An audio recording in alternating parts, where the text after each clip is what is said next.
Hello welcome বন্ধুরা, চলে এসেছি এপিসোড 3 নিয়ে। এপিসোড 1 এবং 2 যদি আপনারা দেখে না থাকেন, ডেসক্রিপশন এবং আই বাটনের লিংক দেওয়া থাকলে অবশ্যই দেখে আসবেন। এপিসোডটির এক্সপ্লেন যদি ভালো লেগে থাকে অবশ্যই চ্যানেলটিকে সাবস্ক্রাইব করবেন এবং পাশের থাকা বেল আইকনটি অল অপশনে ক্লিক করে দেবেন। লাইক কমেন্ট শেয়ার করতে একদমই ভুলবেন না। আপনাদের একটি লাইক সাবস্ক্রাইব আমাদের ভিডিও বানাতে অনেকটা পরিমাণে মোটিভেশন দেয়। এরপর আমরা শিয়ানকে দেখতে পারি, তার কাছে একটি ফোন কল আসে এবং সে জানতে পারে যার ইন্টারভিউ সে নেবে সে এখনই চলে এসছে। তাই জন্য শিয়ান তাকে জানায় যে তাকে ওপরে পাঠিয়ে দিতে সে এখন ফ্রি আছে। ওপরে যখন সে আসে তখন শিয়ান তাকে দেখে অবাক হয়ে যায়, কারণ এই মেয়েটা সেই মেয়েটা না যার ইন্টারভিউ শিয়ানের নেওয়ার কথা ছিল। শিয়ান ওই মেয়েটার কথা জিজ্ঞাসা করলে মেয়েটি তাকে জানায় আমি ওর প্রজেক্টে নিয়ে এসেছি। এরপর শিয়ান তার আউটলাইন গুলো দেখতে চায়। সে আউটলাইন গুলো যখন দেখায় শিয়ানের একদম পছন্দ হয় না। এরপরে আমরা সইকে দেখতে পারি সে ঠিক টাইমে কোম্পানিতে চলে এসছে এবং সিকিউরিটি গার্ড যখন তাকে দেখে তখন সে বলে প্রতিটা জার্নালিস্টই কি এত সুন্দর দেখতে হয়। তার কথায় সে হেসে ফেলে এবং সে যখন সাইন করতে চায় তখন সে দেখতে পায় তার জায়গায় অন্য কেউ সাইন করেছে,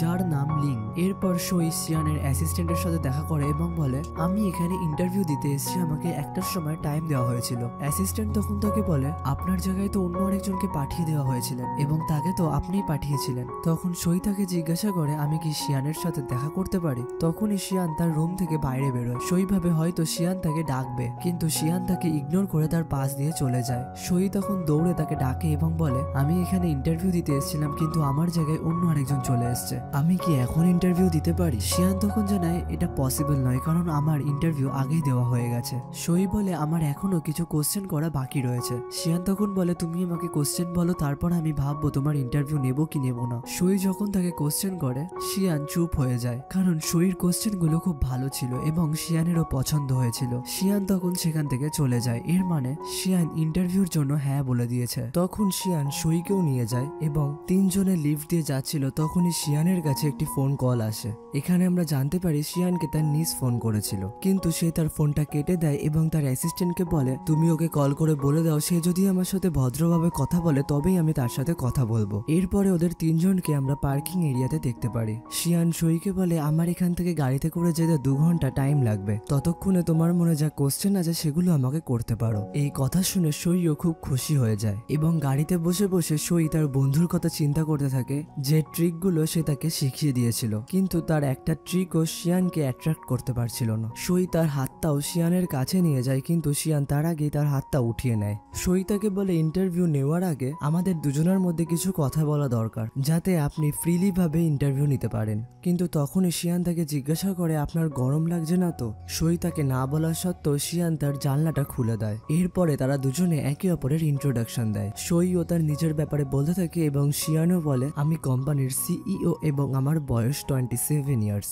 ইন্ট্রোডাকশন দিতে দিতে সইয়েরও খুব অকওয়ার্ড ফিল হয় এবং এখান থেকেই তাদের ইন্টারভিউ শুরু হয়ে যায়। ইন্টারভিউ দিতে দিতে 2 ঘন্টাও কেটে যায়। শিয়ানও সেখানে পৌঁছে যায় যেখানে তার যাওয়ার কথা ছিল। তখন শিয়ান সইকে বলে এবার তুমি এখান থেকে চলে যাও, কিন্তু সই তখন চিন্তায় পড়ে যায় এবং মনে মনে ভাবতে থাকে আমি এতদূর তো পৌঁছে গেলাম, কিন্তু বাড়ি কি করে যাব। এইসব ভাবতে ভাবতে সে শিয়ানের পেছন পেছন দৌড়াতে থাকে এবং শিয়ানকে গিয়ে বলে আপনার ভয়েসটা খুব সুন্দর, আমি কি আপনার ভয়েসটা রেকর্ড করতে পারি, তাহলে আপনার ভয়েসটা আমি আমার ম্যাগাজিনে দিতাম। কিন্তু শিয়ান চুপ করে থাকে এবং সামনে এগোতে থাকে। তখনই সই তাকে জিজ্ঞাসা করে আপনার কি গার্লফ্রেন্ড আছে, কারণ ভিউয়ার্সরা এটা জানতে চাইছিল এবং আমারও এই কোশ্চেনটা জানার ইচ্ছা ছিল। এরপরে সই যখন মিস্টার গোয়েনকে আসতে দেখে তখন সে দৌড়ে তার কাছে চলে যায় এবং তার সাথে কথাবার্তা শুরু করে। তখন গোয়েন তাকে জিজ্ঞাসা করে তুমি আমাকে কি করে চিনতে পারলে। সে জানায় আপনার ব্যাপারে আমার ইউনিভার্সিটিতে অনেক কথা হতো, তখন থেকেই আমি চাইতাম আপনার সাথে দেখা করতে। সইয়ের কথা শুনেও সে খুব ইমপ্রেস হয়ে যায় এবং তার নাম শোনার পরও মনে পড়ে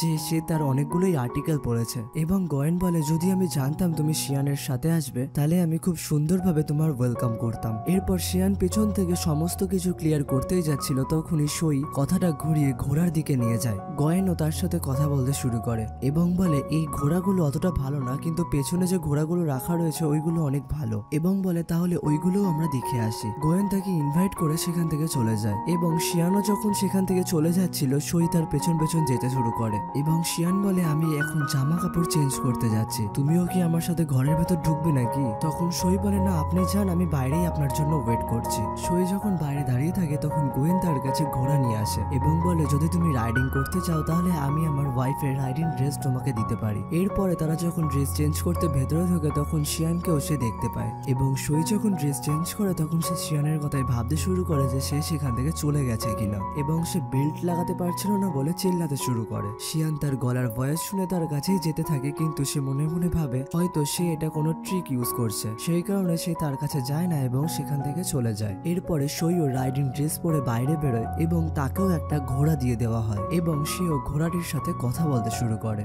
তখনই সই শিয়ানকে জিজ্ঞাসা করে যে আমি ঘোড়া চালাতে পারি না, তো আমাকে শেখাবে না কিভাবে ঘোড়া চালাতে হয়। শিয়ানও তার কথায় রাজি হয়ে যায়। সে প্রথমে সইকে ঘোড়ার উপর উঠায়, পরে সে নিজেও ওঠে। শিয়ানের সাথে ওঠার কারণে সই খুব লজ্জা পাচ্ছিল, সেই কারণে শিয়ান তাকে বলে বেশি স্ট্রেস নেওয়ার দরকার নেই, রিল্যাক্স ভাবে বসো। তারা ঘোড়া চালাচ্ছিল, তখনই শিয়ানের মাথায় একটু দুষ্টুমি মনোভাব আসে এবং সে ঘোড়াটিকে আরো জোরে চালাতে শুরু করে। সই খুব ভয় পেয়ে যায় এবং সই যখন ঘোড়াটি থামাতে বলে শিয়ান ঘোড়া থামায় না। এরপরে শিয়ান যখন ঘোড়াটি থামায় তখন সই নিচে নামে এবং সই ভালো করে দাঁড়াতেও পারছিল না। তখন শিয়ান তাকে জিজ্ঞাসা করে তুমি কি আর ঘোড়া চড়বে? তখন সই তাকে না বলে সেখান থেকে চলে যায় এবং সাইডে গিয়ে জল খায়। তখনই শিয়ানের সাথে গোয়ান কথা বলে এবং সে বলে তোমার টাইম হয় না, এদিকে তুমি কখন থেকে এইখানেই ঘোরাফেরা করছো, এটা কি ওই মেয়েটার জন্য? এবং বলে মেয়েটাকে দেখতেও সুন্দর এবং তোমার সাথেও ভালো মানায় এবং তোমাদের ক্যারেক্টারও প্রায় সেম প্রকৃতির। তখন শিয়ান তাকে জানায় আমাদের মনের মধ্যে তেমন কোনো ফিলিংস হয়নি এবং বলে আমার ইচ্ছা হয়েছে তাই আমি এখানে এসেছি। তখনই গোয়ান তার নিসের ব্যাপারে কথা বলে। সে অ্যাব্রড থেকে পড়ে এসছে, কিন্তু এখন তাকে কি কাজ দেওয়া যেতে পারে। আমি ভাবছি তাকে এমন একটা কোম্পানিতে জয়েন করাতে হবে যাতে সেখান থেকে সে কিছু শিখতে পারে, কারণ সে কিছু শিখে আসেনি। এইভাবে তারা অনেকগুলো কোম্পানির বিষয়ে কথা বলে এবং তারা এমন একটা কোম্পানিতে জয়েন করাতে চাইছিল যেখান থেকে সে কিছু শিখতে পারে এবং তাকে যাতে একটু কাজ করার প্রেশার দেয়, কারণ শক্তি করলে মানুষ শিখতে পারে।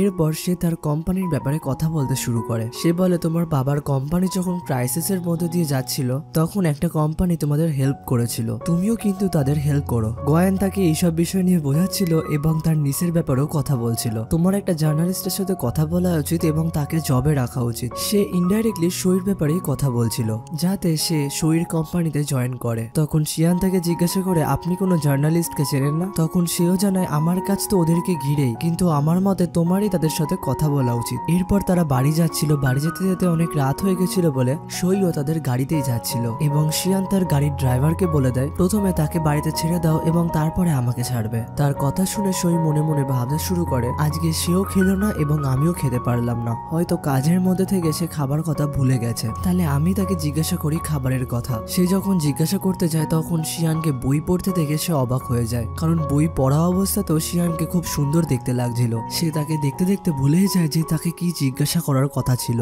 এবং এরপর সে ঘুমিয়ে পড়ে। ঘুমাতে ঘুমাতে যখন তার মাথা পড়ে যাচ্ছিল তখন শিয়ান তার কাঁধটা দিয়ে দেয়, কিন্তু যখন সে চোখ খোলে তখন শিয়ানকে সে পাশে দেখতে পায় না। সেই কারণে সে ড্রাইভারকে জিজ্ঞাসা করে শিয়ান কোথায়। তখন তার ড্রাইভার তাকে বলে তার একটা আর্জেন্ট কল আসার কারণে সে সেখান থেকে চলে যায়। সেই কারণে সই মনে মনে ভাবতে থাকে যে তার পেছন ছাড়ানোর জন্যই হয়তো সে সেখান থেকে পালিয়ে গেছে। এই ভাবতে ভাবতে সে বাড়ি চলে যায়। এরপরে আমরা শিয়ানকে দেখতে পারি তার সত্যিকারেরই একটা কাজ পড়ে গিয়েছিল এবং তার একজনের সাথে দেখা করার কথা ছিল যার নাম হচ্ছে মিস্টার চ্যান।